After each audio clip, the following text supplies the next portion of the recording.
नामुमकिन कुछ भी नहीं है। जो आप सोचते हैं वो आप करने की कोशिश करते हैं। आप गए हो, मैं अगर सर को मतलब डरा रहा हूँ, चिल्ला रहा हूँ, तो आने वाला छात्र नेता जो मेरे पीछे खड़ा है, जो मेरी टीम का है, कल वो लड़ेगा तो वो भी उसी मोड में आएगा कि यार भैया ने इसलिए किया था, भैया हिट हो गए। कुदरत चाहती है कि किसी चीज़ को किसी मुकाम पर पहुँचाने के लिए तो आप उसका एक सहारा हैं, आप एक आधार हैं। एक राजनीति में एक अच्छा मुकाम हासिल कर एक अच्छा मैसेज पहुंचाएं और एक अच्छा एग्जाम्पल बने।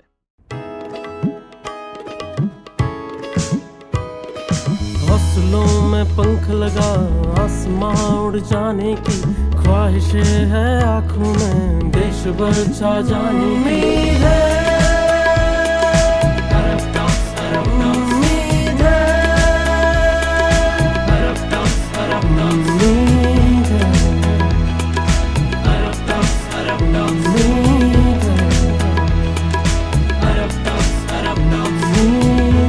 Inspiring stories of humans. नमस्ते सिद्धार्थ जी। नमस्कार, कैसे? स्वागत है आपका हमारे टॉक शो। Thank you. वैसे तो आप क्वाइट फेमस है छात्रों के बीच में, बट आप हमारे टॉक शो पर आए हैं तो हम चाहते हैं कि आप अपने बारे में बताएं ताकि हमारी जो ऑडियंस आपको देख रही है आपको पहचान सके। मेरा नाम सिद्धार्थ सोनी है। मैं छात्र राजनीति से आया हूँ। पूर्व में मैं 2013 में कला महाविद्यालय का महासचिव रहा हूँ। 2014 में NSOE से विश्वविद्यालय का महासचिव रहा हूँ। ऐसे पूरा सफ़र जो मेरा है एक छात्र राजनीति से एक मेन राजनीति में आ गया है। मेरी क्वालिफिकेशन है, मतलब जैसे मैं BA की, मैंने BA के बाद मैंने MA की थी इन राजस्थानी। अच्छा। फिर उसके बाद मैंने अभी LLB अभी मैंने पूरी की है। बीच में कुछ गैप भी हो गया था, फिर मैंने कहा LLB कर लेनी चाहिए। अब मेरा विज़न है कि मेरा खुद का NGO है तो उस हिसाब से मेरे को MSW भी करनी चाहिए। और निरंतर हर एक छात्र नेता या छात्र को मैं हमेशा बोलता हूँ कि जितना ज्ञान आप ले सको, जितना पढ़ सको, जितना आप कहीं से भी ज्ञान अर्जित कर सको, वो करना चाहिए। तो बीइंग अ यूथ लीडर आपकी क्या क्या रेस्पॉन्सिबिलिटीज़ है? मेरी क्या, मतलब हर एक यूथ लीडर हो या कोई भी लीडर हो, मतलब जैसे कि एक मेन राजनीति में जाता है कोई लीडर, तो उसकी भी एक लीडरशिप, मतलब पॉलिटिक्स एक सेवा का काम है। आप इसमें आप सोचें कि it is type of business, मतलब बहुत सारे लोग सोचते भी हैं। तो मेरा जो विज़न है कि आप इस फील्ड में इसलिए उतरें कि आप किसी की सेवा कर सकें, आप पावर में आएँ, पावर में लोग आपको लाते हैं इसलिए कि कल गलत आप उनकी बात सुन सको, उनकी जो समस्या है उसका समाधान कर सको।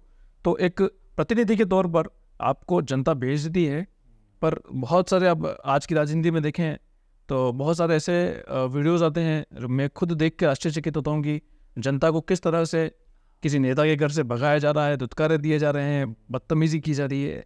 तो ये मुझे बहुत दिल से दुखता है कि जिस जनता ने आपको संसद में भेजा, विधानसभा में भेजा, छात्र राजनीति में मेरे को जैसे यूनिवर्सिटी में भेजा, आज मेरे को जो बेसिक मेरा जो प्लेटफॉर्म था वो मेरे दोस्तों ने और वहाँ के छात्रों ने मुझे दिया। राइट। जब जाके आज मैं राजनीति में कुछ ग्रो कर सक रहा हूँ। तो जैसा कि आप यूथ लीडर हैं तो आप कैसे जो छात्र हैं उनको मोबिलाइज करते हो कि वो आपको आके वोट दें? बहुत सारे तरीके होते हैं, हर इंसान अलग अलग तरीका अपनाता है। हमारा जो तरीका होता है एक विनम्र अनुरोध। फर्स्टली हम विनम्र अनुरोध करते हैं कि हमारा इंट्रोडक्शन देते हैं कि हम कौन हैं, हम कैसे काम करेंगे और अभी तक हमने क्या क्या कार्य किया है। तो वो सब हम बताकर उसके बाद हम उनको बताते हैं कि भाई आप हमें इसलिए वोट करें कि हम भविष्य में जो हमारा मैनिफेस्टो होगा, भविष्य में हम जो चीज़ करेंगे वो आपके सामने है और अभी तक हमने क्या किया है वो भी आपके सामने है। बहुत सारे छात्र नेता ऐसे आते हैं कि आप हमें वोट दें, हम ये चेंज लाएंगे, जबकि खुद 2 दिन पहले छात्र राजनीति में आते हैं और पहले कोई काम नहीं किया, अब उसको एक्सपीरियंस नहीं है तो वो आगे भी काम नहीं करेगा। 101% है। तो हम पहले काम करते हैं, बताते हैं, उसका रिजल्ट बताते हैं, उसके बाद हम मांगते हैं कि आप हमें वोट करें, हम ये बदलाव लाएंगे और उस बदलाव के लिए काम करते हैं। इसीलिए लगातार छात्र राजनीति में हमारी टीम से हमेशा यूनिवर्सिटी या कॉलेज पे जहाँ भी हम लड़ाते हैं तो वहाँ से कभी हार भी देखो महसूस करनी पड़ती है। कोई कैंडिडेट अलग तरीके से आता है, किस तरह से माहौल बनता है। आप देखते हैं कि बहुत सारे रूमर्स भी फैला के कोई चुनाव जीत जाता है, पर वापस लास्ट में चुनाव जीतने और चुनाव हारने के बाद कौन एक्टिव होता है वो सबसे बड़ी बात है, वो हमारी टीम हमेशा करती है।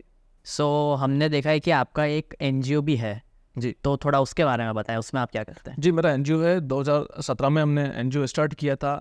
वो भी इस वजह से कि एक उदयपुर के पास ही डिगली गांव है। हाँ। और वहाँ हम बरसात में हम कुछ काम से गए थे और वहाँ हमने देखा कि नन्हे बच्चे जो थे वो स्कूल जा रहे थे और नंगे पाँव थे। तो हमारा उस समय ये लगा कि हमें इन बच्चों के लिए कुछ करना चाहिए। हमारा ऐसा कोई कंसेप्ट नहीं था कि एनजीओ खोलना है, कोई संगठन स्टार्ट करना है, कुछ भी नहीं। तो उस समय हमने उन बच्चों के लिए पूरे ग्रुप से पैसे एकत्रित किए और उनको हमने जूते वितरण किए थे उस समय।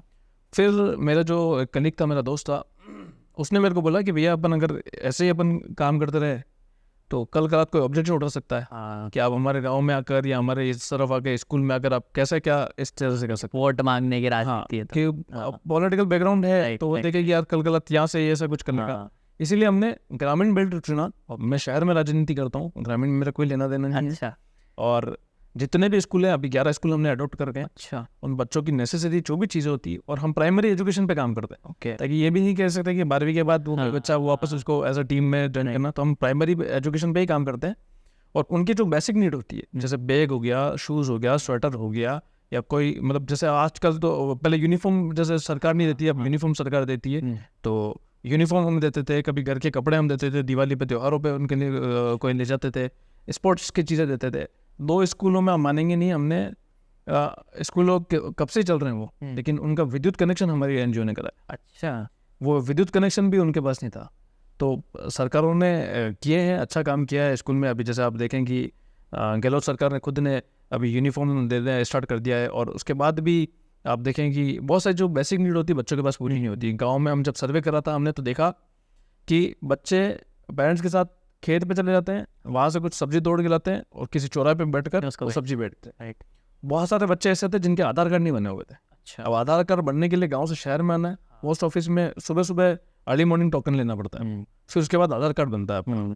तो बच्चे वो खेती पे जाएं, उनके फादर मदर या बच्चों को लेकर वहाँ जाएं, तो ऐसे लोगों को भी हमने कलेक्टर के मार्फत डायरेक्ट आधार कार्ड बनवा कर और उनका एडमिशन करवाया है। सो अब हम करेंगे हमारा सबसे legendary event, that is rapid fire. So first question is, if you could have a super power, what it could be?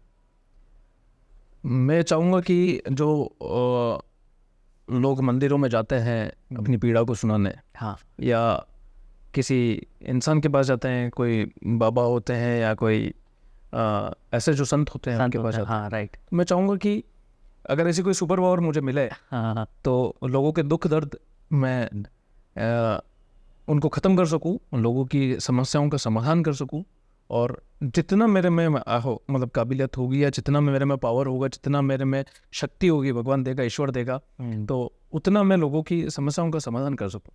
Next है सबसे लेजेंडरी क्वेश्चन है हमारा, you have a dinner party with any 4 people around the world, whom will you invite? मैं 4 लोगों के नाम मेरा भाई है, एक दोस्त है जिगरी, अभिजीत सिंह खिची, उसने मेरे को शुरू से बहुत ज़्यादा सपोर्ट किया है। और दूसरा मैं चाहता हूँ कि मेरे आदरणीय शक्ताव साहब थे, स्वर्गीय शक्ताव साहब, अभी भविसा हैं, तो उनके साथ, और मेरी माँ समान है वो। और तीसरा आप देखें तो मेरा एक और भाई है गौरव वर्मा, तो वो जी जान से हमेशा उस छात्र राजनीति से अभी तक की और आने वाले समय तक भी वो मेरे साथ खड़े रहेंगे। और चौथा मेरा आइडल जो है सचिन पायलट साहब, हाँ। उनके साथ मैं जाना चाहूँ। नेक्स्ट है, what's the favourite part of your work, कि भाई ये काम तो मैं करता ही करता हूँ, वैसा वाला। मतलब एक जो सुबह उठता हूँ तो मैं ऐसा लगता है कि जो भी आज मेरे पास आए कोई मदद मांगने, तो मैं मदद कर सकूँ उसकी हर संभव, जिस तरह से भी मैं कर सकूँ, तो वो एक रहता है। और दूसरा मेरा एनजीओ का जो रहता है कि बच्चों के लिए निरंतर जीवन भर जिन बच्चों की मैंने जिम्मेदारी ली है, और उनसे भी ज़्यादा जिम्मेदारी लूँ मैं, और बच्चों की जिम्मेदारी लूँ, और जिन बच्चों के लिए उनको फुलफिल कर सकूँ, उनको कहीं किसी चीज़ से मेरी वजह से कोई आदत नहीं हो, बस ये चीज़ मैं हमेशा। सो वापस coming back to the interview, कुछ टाइम पहले हमने देखा था कि आप एक वो बैनर लेकर कचरे के वहाँ खड़े होकर दिखा रहे थे कि यहाँ पे इनका कार्यकाल है, इस टाइप से।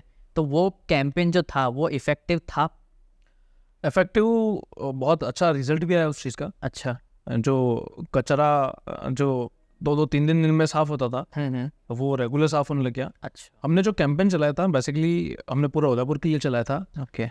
कचरा नगर निगम ने जो एक टेंडर किया था उसमें कचरा पात्र को हटाकर रेगुलर कचरा गाड़ी जो आती है घर के बाहर, हाँ उसमें आपको कचरा डालना है। ओके।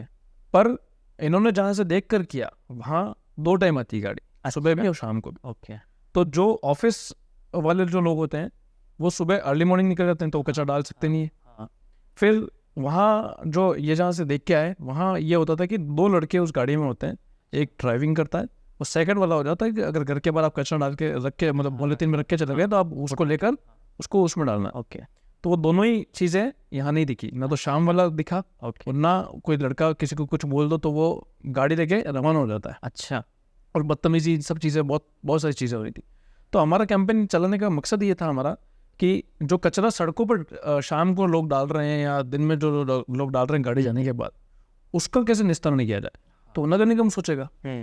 हमने उनको एक सुझाव दिया कि आप डस्टबिन, आप गाड़ी चला रहे हैं बहुत अच्छा है, लेकिन साथ ही साथ अगर डस्टबिन रखवा देते हैं जो आप रेगुलर साफ करवा रहे हैं जहाँ पे पड़ा हुआ है, वहाँ भी एक क्रेन आ रही है, ट्रक आ रही है, आप उसमें भर रहे हो, वो वही चीज़ हो रही है। और इसमें ये है कि लोग जो है कचरा पात्र में गाड़ी में डाल रहे हैं, कचरा पात्र में भी डालेंगे। हाँ। या फिर आप अगर कोई सड़क पे डाल रहा है तो आप उसको शुल्क लगाए, कोई भी किसी भी तरह का एक दंड होना चाहिए, फाइन होना चाहिए, वो लगाएं आप, तो उससे बहुत सारा सुधार आएगा।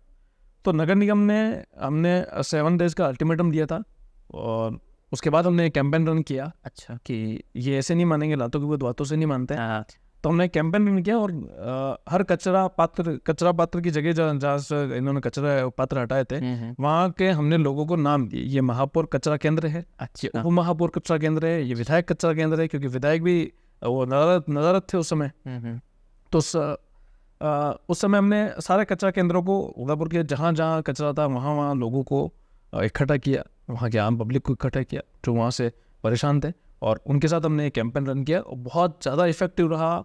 मतलब मीडिया ने, आप मानेंगे नहीं कि केवल उदयपुर के नहीं, आसपास के जोन के लोगों ने, मीडिया ने भी मुझसे संपर्क किया और वो चीज़ मेरे को चलाने के लिए बोला कि हम चला सकते हैं क्या। तो मैंने कहा कि ये तो एक पब्लिक के लिए एक अच्छी चीज़ है, तो आप ये चीज़ करेंगे तो मेरे को लगता है कि हाँ, राजसमंद में भी एक राजसमंद पेपर में भी चला था कि राजसमंद में भी लोग जागरूक होंगे, अगर वहाँ ऐसी कोई खामियाँ होगी तो वहाँ से वो चीज़ निकलेगी। तो कैंपेन के बाद आप देखेंगे कि रेगुलर सफाई होने लग गई। अच्छा। पर हमारा जो मकसद था कचरा पात्र रखवाने का, हाँ। वो पूरा नहीं हो पाया। उसके लिए हम अभी एक और अभियान चलाएंगे, अच्छा। जिसको लेकर हर कचरा पात्र के यहाँ वापस हम वही अभियान दूसरा, मतलब एक यूनिक तरीका वापस ला रहे हैं हम, तो उसी पे चलाएंगे। और हम इनको नगर निगम की जो सद्बुद्धि खत्म हो चुकी है, उनको सद्बुद्धि वापस आए, उसके लिए हम वापस एक प्रदर्शन करेंगे और नगर निगम से हम प्रार्थना करेंगे, निवेदन करेंगे, जिस तरह से मानेंगे उस तरह से मनाएंगे कि आप कचरा पात्र रखें। क्योंकि बहुत सारे लोग, किसी को सांस की दिक्कत होती है, किसी के घर में छोटे बच्चे होते तो मच्छरों की दिक्कत होती है, बहुत सारी ऐसी दिक्कतें हैं जिसका निस्तारण अपन कचरा हटाकर ही करा जा सकता है। सो आपने बताया कि आप कचरा से रिलेटेड अभी प्रदर्शन वगैरह करेंगे, तो उसी से रिलेटेड एक मेरे दिमाग में क्वेश्चन आया कि अभी हम जैसा देख रहे हैं कि जो इलेक्शन का माहौल चल रहा है, जो छात्र नेता वगैरह जो हैं वो काफ़ी एग्रेसिवली अपनी जो है प्रमोशन वगैरह करते हैं। तो अकॉर्डिंग टू यू, आप भी छात्र नेता रह चुके हैं, तो अकॉर्डिंग टू यू ये करना सही है? एग्रेसिवनेस समय पर और सही जगह की जाए वो सही है। आप अपने गुरु और आपसे बड़े किसी के साथ एग्रेसिवनेस से बिहेव कर रहे हो तो वो चीज़ गलत है। अगर कोई इंसान आपसे बड़ा है या आपका गुरु है, अगर वो एग्रेसिव मोड में और बदतमीजी करे तो आपका एग्रेसिवनेस जायज़ है कि आप, क्योंकि इंसान ऐसा है ना, आप जैसा इंसान है आप वैसा बिहेव करें, जैसा वहाँ वही होगा। राइट। अगर कोई इंसान सॉफ्ट नेचर से बात कर रहा है या उसने कोई ऐसी कोई बात की नहीं है जिस पे आपको एग्रेसिव होना पड़े या आपको चिल्लाना पड़े, तो ये चीज़ गलत है। गुरु सबसे बड़ा है और उनके सामने अगर आप किसी तरह की बदतमीजी करना, उनको अपशब्दों का प्रयोग करना, तो ये चीज़ मैं मानता हूँ कि ये आपको कभी पॉजिटिविटी नहीं ला सकती, ये नेगेटिविटी ही लाएगा। आज आप रील डालकर इंस्टाग्राम पर इस चीज़ से फेमस हो सकते हो, लेकिन आने वाली जनरेशन या अभी जो अपने माता पिता वाली जो जनरेशन है वो इस चीज़ को कभी एक्सेप्ट नहीं करेगी कि आप किसी गुरु से बदतमीजी करो, किसी गुरु से आप चिल्लाकर बात करो। एक हर चीज़ का एक बात रखने का एक तरीका होता है, आप उसी मैनर में आप रख सकते हो, वो एक बार नहीं माने 2 बार। 2 बार नहीं माने 3 बार, तीसरी बार नहीं माने प्रदर्शन करो, प्रदर्शन नहीं करो तो प्रदर्शन करने के 10 तरीके हैं। आप ये नहीं है कि आप किसी से जाकर आपके जो बड़े हैं या जो गुरु हैं आप उनसे जाकर बदतमीजी करो। तो मैं ये चाहता हूँ कि मतलब जब तक मैंने ये चीज़ें, अभी मैं भी देख रहा हूँ इंस्टाग्राम पे बहुत सारी चीज़ें, बहुत सारे छात्र नेता इसको ट्रेंड बना चुके हैं कि अगर इंस्टाग्राम पे फेमस होना है, व्यू चाहिए, लाइक चाहिए, तो आपको इसी तरह से आपको इस आइडल से ही, इस आइडियोलॉजी से ही आपको इंस्टाग्राम पे इन पे रील डालनी पड़ेगी। जितना आप जिससे अपना दिखाओगे उतना ज़्यादा लोग आपसे एग्रेसिवनेस कभी पॉजिटिविटी ला ही नहीं सकती। आप जितना विनम्र देके चलोगे उतना ही लोग आपको पसंद करेंगे, उतना ही लोग आपको एडजस्ट करेंगे, उतना ही लोग आपको आगे बढ़ाने के लिए आपके लिए अप्रोचेबल होगा। सो आप एक यूथ लीडर रह चुके हैं जी। सो बीइंग अ लीडर, एक अच्छा जो लीडर होता है उसकी क्वालिटीज़ क्या क्या होनी चाहिए? एक बोलते हैं कि जनता के लिए आप कितना काम कर सकते हैं, जनता के लिए आप कितना दौड़ सकते हैं, जनता के लिए आप कितना कारगर साबित हो सकते हैं। राइट। तो वो लीडरशिप क्वालिटी लोगों में होनी चाहिए। और नम्र लेकर, जो अभी एग्रेसिव जो लीडरशिप चल रही है उसको साइड में रखकर एक नम्र लेकर अपनी बात को रखें। और आप लीडर हैं तो आपको लोग फॉलो करेंगे। तो फॉलो करने का मतलब ये है कि वो आपकी आदतों को भी फॉलो करेंगे। हाँ, कि आपके जैसे हाव भाव होंगे, आपका जैसे बोलने का होगा, आपका जैसा आप लोगों के पास जाएंगे तो आप लोगों से जिस तरह से बात करेंगे तो लोग आपको देखते हैं तो फॉलो करते हैं। तो मैं चाहता हूँ कि फॉलो कोई अच्छी चीज़ करे, नेगेटिव चीज़ नहीं करे। कि आप गए हो, मैं अगर सर को मतलब डरा रहा हूँ, चिल्ला रहा हूँ, तो आने वाला छात्र नेता जो मेरे पीछे खड़ा है, जो मेरी टीम का है, कल वो लड़ेगा तो वो भी उसी मोड में आएगा कि यार भैया ने इसलिए किया था, भैया हिट हो गए। राइट। वो चीज़ मैं नहीं चाहता। मैं चाहता हूँ कि लीडरशिप क्वालिटी में आप अपनी बात रखने के 10 तरीके आपको पता हो कि कैसे, किस तरह से और कब मैं अपनी बात रखूँ, उस चीज़ को मैं काम किया। बहुत सारे लीडर हैं, आज मेरा आप एक भी ऐसा वीडियो नहीं देखे होंगे जिसमें मैं एग्रेसिव मोड में हूँ, लेकिन आज तक माँ जगदम्बे का आशीर्वाद है, मेरे माता पिता का आशीर्वाद है कि आज तक ऐसा सुखाड़ विश्वविद्यालय का मैंने कोई काम लिया हो छात्रों का और वो पूरा नहीं हुआ, कभी नहीं हुआ ऐसा।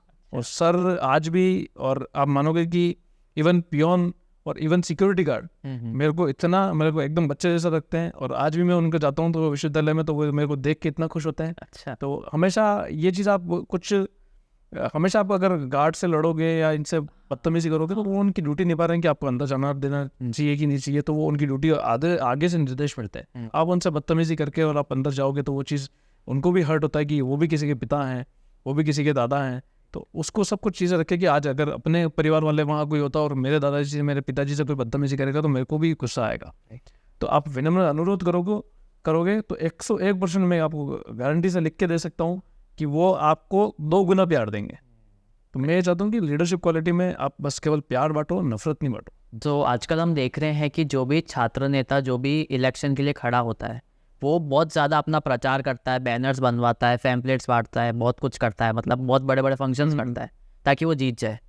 तो आपका क्या मानना है कि हमको जो काम है वो दिखाकर करना चाहिए या काम करके दिखाना चाहिए?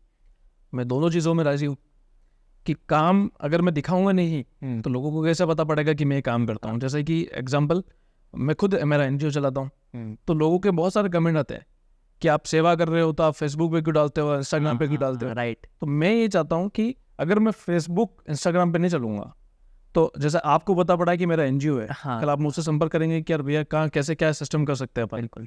तो मैं भैया आपको बताऊंगा कि ये चीज़ें कि मेरे को ऐसे कमेंट आते थे कि आप दिखावा करते हैं, ये करते हैं, तो मैं उनको वापस रिप्लाई करता था कि मैं कोई दिखावा नहीं कर रहा हूँ। आप अगर आपको लग रहा है कि दिखावा कर रहे हो तो आप मेरे साथ जुड़े, आप भी ये काम करें, कोई इशू नहीं। दिखावा अलग चीज़ होती है और एक लोगों तक मैसेज पहुँचाना कि हम ये काम करते हैं। और आप मानेंगे लिटरली ऐसे लोग मेरे से जुड़े हैं जो ऑफिस बॉय हैं और वो उनको समय नहीं मिलता इस चीज़ के लिए। वो उनके फादर की, मदर की बर्थडे होती है या खुद की बर्थडे होती है, तो वो मेरे से संपर्क करते हैं कि भैया हम ये चीज़ करवाना चाहते हैं और आप बताओ कैसे क्या करें। तो वो मुझसे आइडिया लेते हैं, हम उनके साथ जाते हैं और बच्चों में खाना करना है या कोई ड्रेस उपलब्ध करानी है तो चीज़ें करते हैं। अब वाया सोशल मीडिया ही आप लोगों तक पहुंच पाओगे कि आप कैसे आपकी पॉजिटिविटी आप उस चीज़ को कर सको। सोशल मीडिया का मतलब ये नहीं कि आप केवल नेगेटिविटी डालो, आप पॉजिटिविटी कैसे डाल सकते हो वो भी चीज़ कर सकते हो। तो बहुत सारे लोगों ने कमेंट करना भी बंद कर दिया और जुड़े भी हैं बहुत सारे लोग मुझसे।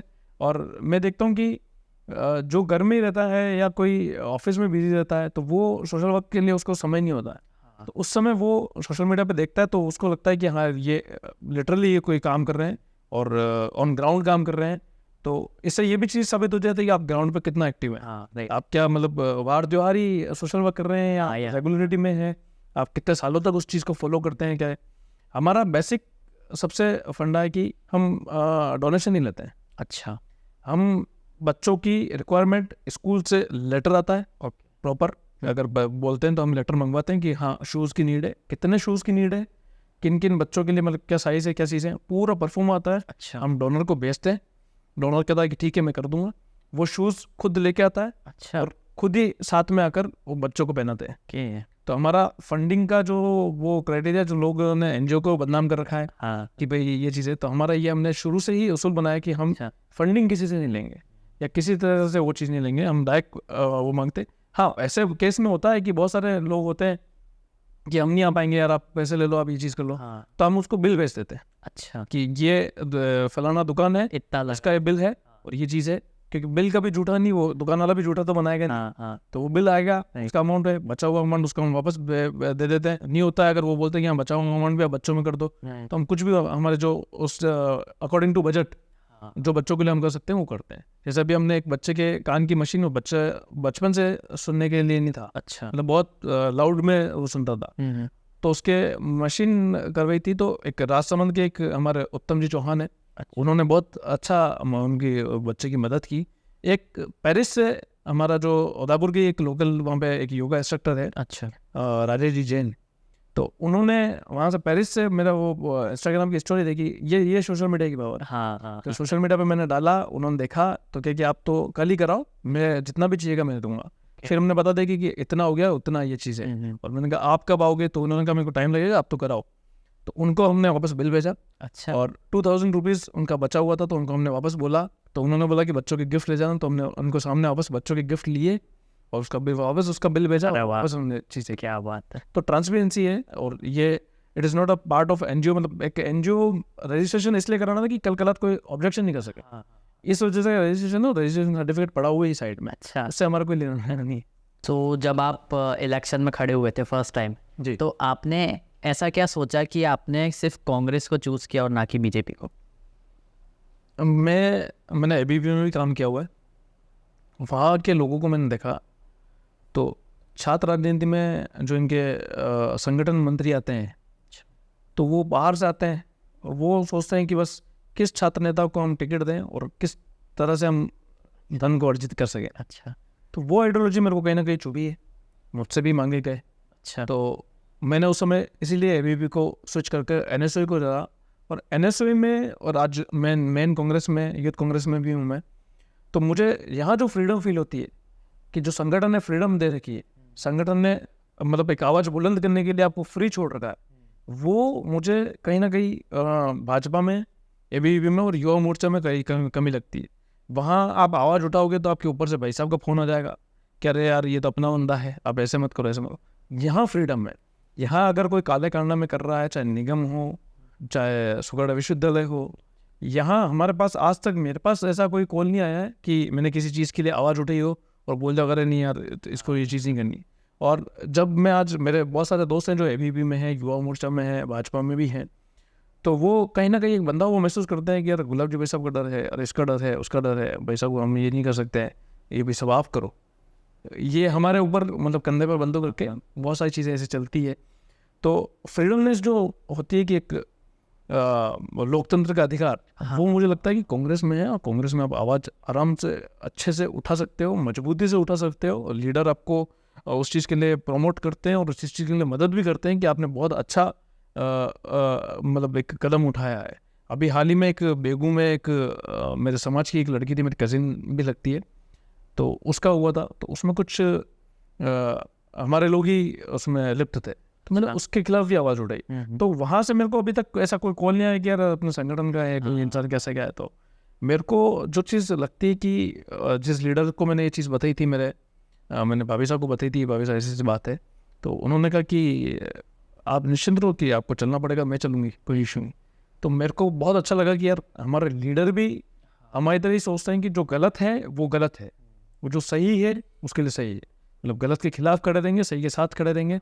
ये आइडियोलॉजी मुझे कांग्रेस में लगी, एनएसयू में लगी, यूथ कांग्रेस में लगी, और ये आइडियोलॉजी हमारे नेताओं में है, तो बहुत अच्छा एक फ्रीडम फील होती है और अच्छा मज़ा आता है कि लोगों की हेल्प करने में और विरोध करने में भी किसी चीज़ का कि हाँ कि ये चीज़ सही होनी चाहिए। और विरोध आप देखेंगे कि निगम 25 साल से निगम भाजपा का है, तो एक होता है कि कोई इंसान किसी चीज़ को पा लेता है, जैसे कि रावण ने भी सिद्धियाँ प्राप्त कर ली थी, उसके बाद अहंकार ही हो गया था। तो आज निगम अहंकार के रूप में है, तो उस अहंकार को ख़त्म करने के लिए हम एक कैंपेन चला रहे हैं। उस अहंकार को, उस सद्बुद्धि लाने के लिए, उन लोगों में सद्बुद्धि लाने के लिए कि ये योजना आप जनता से पूछ कर करो। किसी भी तरह का कोई भी कार्य अगर निगम में, उदयपुर शहर में या कोई भी सरकार करती है, तो मैं चाहता हूँ कि फर्स्ट आप जनता से पूछें कि हम ये चीज़ करना चाहते हैं, क्या ये आपके लिए कोई नुकसानदायक है या फ़ायदेमंद है या क्या कैसा रहेगा।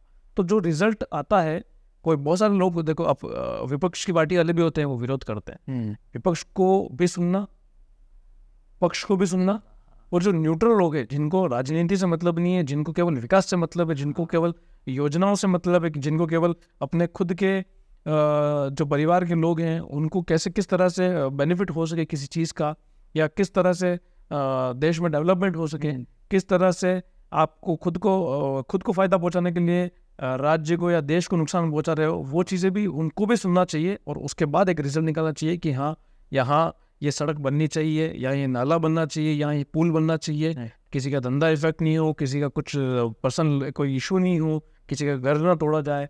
तो जो योजना जो भी लाए, जो भी एक इंफ्रास्ट्रक्चर डेवलपमेंट करे, तो उसको मैं चाहता हूँ कि लोगों से पूछ कर, लोगों की आम राय लेकर के ही उसको सुपरविजन में लाया जाए, इम्प्लीमेंट। जैसे कि डेलीगेट चुराया था, हाँ, तो उसको इन्होंने मतलब ट्रैफिक डाइवर्ट करने के लिए सर्कल को कम करना चाहिए था। लोगों का विरोध, जनता का विरोध प्लस विपक्ष का विरोध, लेकिन इन्होंने किसी की नहीं सुनी। इन्होंने जो एक इम्प्लीमेंट करना था कि हम यही बनाएंगे तो ये बनाएंगे, जबकि इनको उस समय आम राय लेकर लोगों से, वहाँ के जो व्यवसाय वाले लोग थे, शॉपकीपर्स थे, होटल वाले थे, उनसे पूछना चाहिए था कि हम ये इम्प्लीमेंट कर रहे हैं, क्या it is better for you और फॉर पब्लिक।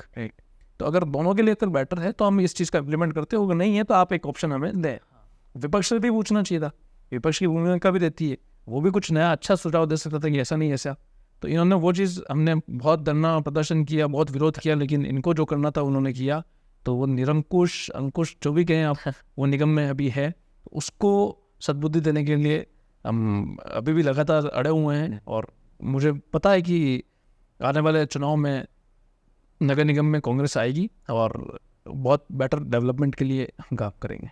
तो ये थोड़ा out of the way question है, तो जो भी पॉलिटिशियंस होते हैं वो लोग बड़ी बड़ी गाड़ियाँ और खासकर फॉर्च्यूनर रखते हैं, तो इसके पीछे क्या रीज़न है? देखो, जिसको जैसा शौक है वो रखे, लेकिन मेरा मानना है कि आप गाड़ी पे नज़र ना डालकर आप उनकी एबिलिटी पर, उनके कार्य पर अगर नज़र डालेंगे तो मेरे को लगता है कि बहुत अच्छा रिजल्ट आ सकता है। कि अगर वो फॉर्च्यूनर में घूम रहा है, स्कॉर्पियो में घूम रहा है, एक्सयू में घूम रहा है, XYZ किसी भी गाड़ी में, बड़ी गाड़ी, छोटी गाड़ी, लेकिन ग्राउंड पे अगर काम नहीं कर रहा, तो उस राजनीति का, उस छात्र नेता का, उस नेता का कोई अस्तित्व नहीं रहेगा आने वाले समय में। और मैं चाहता हूँ कि अगर वो गाड़ी में घूम रहा है, कुछ भी कर रहा है, या XYZ, मतलब उस हिसाब से है कि कोई पूंजीपति होता है, हाँ, तो कोई किसी को गिफ्ट कर देता है, तो बहुत सारे ऐसे ऑप्शन भी होते हैं। तो लेकिन मेरा मानना है कि किसी में भी आए, किसी में भी जाए, लेकिन ग्राउंड पर लोगों के दिलों में राज करे, और साथ ही साथ जो लोगों का एक जनसमूह है उसको लेकर चले कि हाँ भाई, आज मेरे साथ 10 लोग हैं, 50 लोग हैं, 100 लोग हैं, तो उनका अनादर नहीं हो, जनता का अनादर नहीं हो। जनता जहाँ आपको पहुँचा रही है तो उनका सम्मान हमेशा रहे। सो थैंक यू सिद्धार्थ जी। और आपने जो इतनी सारी बातें बताई है, हम आशा करते हैं कि व्यूअर्स की लाइफ में से कुछ ना कुछ वैल्यू एड ज़रूर हुई होगी। So before wrapping up the show, मैं चाहूँगा कि आपके जो आने वाले फ्यूचर प्लान्स हैं वो क्या है, और आप एक एडवाइस क्या देना चाहेंगे जो लोग आपको देख रहे हैं? सबसे पहले तो मैं आपका अरब टॉक्स का बहुत बहुत धन्यवाद करूँगा कि आपके मैंने बहुत सारे वीडियोस देखे हैं जिसमें आप बहुत सारे मोटिवेशनल स्पीकर्स को बुलाते हैं, हमारे जैसे यूथ लीडर को बुलाते हैं, या एज इन्फ्लुएंसर को बुलाते हैं। तो कहीं ना कहीं समाज में जो हम काम कर रहे हैं कि एक बेटरमेंट के लिए, एक अच्छा कोई एक इम्प्रूवमेंट आए, उसके लिए आपके जो वीडियोस हैं, जैसे संदीप माहेश्वरी के लोग वीडियो सुनते हैं कि इंस्पिरेशनल वीडियो है, तो वैसे आपके जो वीडियोस है बहुत कारगर साबित होंगे। मैंने बहुत सारे वीडियो देखे, मैं खुद भी इम्प्रेस हुआ कि आपके जो जिस तरह के आप क्वेश्चंस पूछते हैं और व्यूअर्स को जो चीज़ चाहिए वो आप देते भी हैं, और सुनने में जो चीज़ें और एक एडॉप्शन के लिए कि कोई किसी वीडियो से मैं इस चीज़ को अडॉप्ट कर सकता हूँ, वो चीज़ मेरे को हर वीडियो में आपकी उसमें लगी है। और बहुत अच्छा प्लेटफॉर्म आपने बनाया, मुझे आज यहाँ आने का मौका दिया, उसके लिए बहुत बहुत धन्यवाद। और फ्यूचर बिल्डिंग से आपकी जैसे बात की, तो मेरा ये मानना है कि मैं उदयपुर की सेवा के लिए हमेशा तत्पर रहूँ। उदयपुर के बावजूद बाहर की अगर कोई इंसान आता है मेरे पास, तो उसकी भी मैं सेवा कर सकूँ। ईश्वर मुझे इतनी शक्ति दे कि मैं लोगों के दुखों को मतलब कम कर सकूँ। और जहाँ तक अगर ऐसा कोई मेरे पास सुपर पावर की भी आपने बात की थी, तो अगर ऐसा कुछ मेरे पास आता है या ऐसा कुछ होगा और ईश्वर ने कृपा की, तो मैं कुछ अच्छे मुकाम पे अगर राजनीति में पहुँचता हूँ, तो आप जिस तरह से अभी मेरे कार्य देख रहे हैं और जिस तरह से लोग मुझे अभी देख रहे हैं, जिस तरह से मेरा बिहेव अभी है, उस समय भी वही रहेगा। और उस मेरे को लगता है कि और शायद मैं ज़्यादा उसको ग्राउंड पे लाने की करूँगा कि मैं ज़मीनी स्तर ही रहूँ। आप जो फॉर्च्यूनर की बात करें, वो मेरे पास है भी नहीं वैसे भी। अच्छा। तो वो चीज़ भी मैं चाहता हूँ कि ग्राउंड पे मैं जितना काम कर सकूँ लोगों के लिए फ्यूचर में भी। और हमेशा मेरा एक ही टारगेट रहेगा कि मैं लोगों के हितों की बात करूँ, लोगों के सम्मान की बात करूँ, डेवलपमेंट की बात करूँ। और हमेशा एक मेरा जो विज़न रहा है कि जब भी राजनीति में अगर किसी का नाम आए, और जब भी राजनीति में अगर कोई बोले कि यार राजनीति बहुत गंदी है, तब सिद्धार्थ सोनी एक ऐसा ऑप्शन हो उनके पास कि दिखे अलग एकदम। कि हाँ ये इंसान है, कि इसके ऊपर कोई दाग नहीं है, इसके ऊपर हम चाहते हैं कि हाँ ये एज अ लीडर हमें चाहिए, कि उदयपुर हो या कहीं और भी।